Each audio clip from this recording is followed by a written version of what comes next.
In this time of coronavirus, we can't help but be reminded of past pandemics.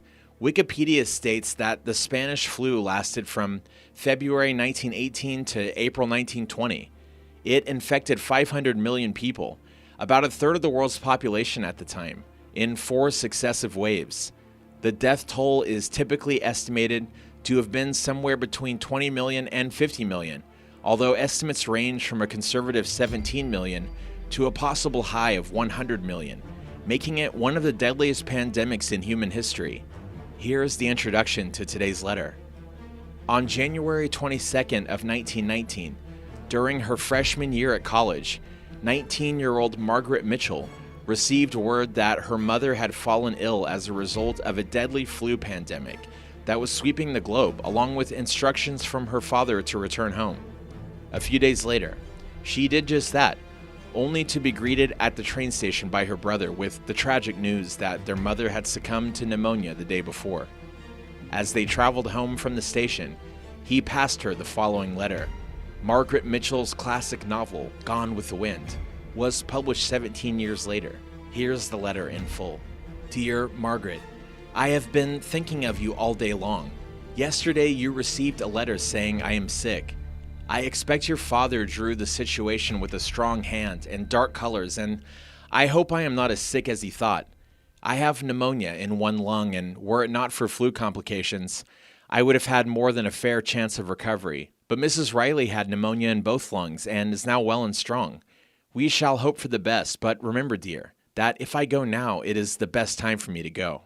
I should have liked a few more years of life, but if I had those, it may have been that I should have lived too long. Waste no sympathy on me. However little it seems to you I got out of life, I have held in my hands all that the world can give. I have had a happy childhood and married the man I wanted. I had children who love me, as I have loved them. I have been able to give what will put them on the high road to mental, moral, and perhaps financial success were I going to give them nothing else. I expect to see you again. But if I do not, I must warn you of one mistake a woman of your temperament might fall into. Give of yourself with both hands and overflowing heart, but give only the excess after you have lived your own life. This is badly put. What I mean is that your life and energies belong first to yourself, your husband, and your children. Anything left over after you have served these, give and give generously, but be sure there is no stinting of attention at home. Your father loves you dearly, but do not let the thought of being with him keep you from marrying if you wish to do so. He has lived his life. Live yours as best you can. Both of my children have loved me so much that there is no need to dwell on it. You have done all you can for me and have given me the greatest love that children can give to parents. Care for your father when he is old, as I care for my mother.